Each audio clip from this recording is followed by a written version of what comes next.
before the presiding officer can rule on the motion or request of the lead prosecutor.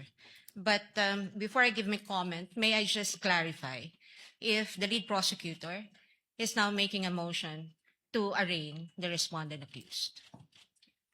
Your Honor, whether this is arraignment or otherwise, the motion of the prosecution is very much consistent with the Senate rules on impeachment. I think the question, Your Honor, is very simple. As I have It's mentioned, Your answerable by Honor, yes or no, Your Honor. Rule Is the 7, lead prosecutor, Rule 9, is the lead Let prosecutor this not be a debate between the requesting councils. for the respondent accused to Counsel be for arraigned, Your Honor? respondent, kindly make your comments and avoid asking questions from the counsel for the prosecutor.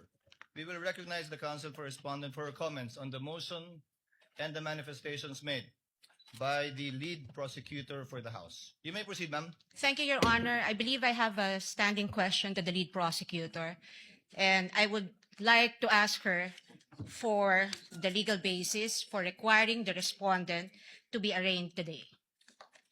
Because, Your Honor, I note that in her request earlier and manifestations given for the respondent to be arraigned today, she cited Rule 7, Rule 9, and Rule 21. However, in Rule 7, it very clearly states that if the person impeached after service shall fail to appear either in person or by counsel on the day so fixed, or appearing shall fail to file his answer to such articles of impeachment, the trial shall proceed nevertheless as upon a plea of not guilty. Well, this rule is clear. It does not talk about any arraignment. And if we take a look at this sentence, everything here has been satisfied.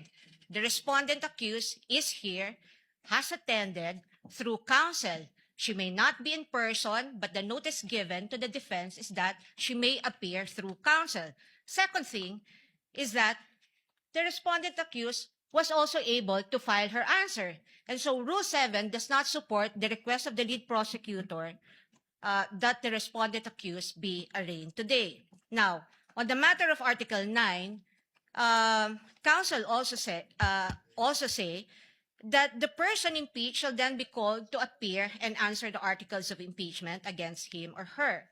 And if he or she appears, or any person for him or her, the appearance shall be recorded, stating particularly if by himself or by agent or counsel, naming the person appearing in the capacity in which or he appears. If he or she does not appear, either personally or by agent or counsel, the same shall be recorded. And for all intents and purposes, respondent is present today through counsel. There is also nothing in Rule 9 that requires the reading of a 23-page articles of impeachment, which will be a waste of judicial time.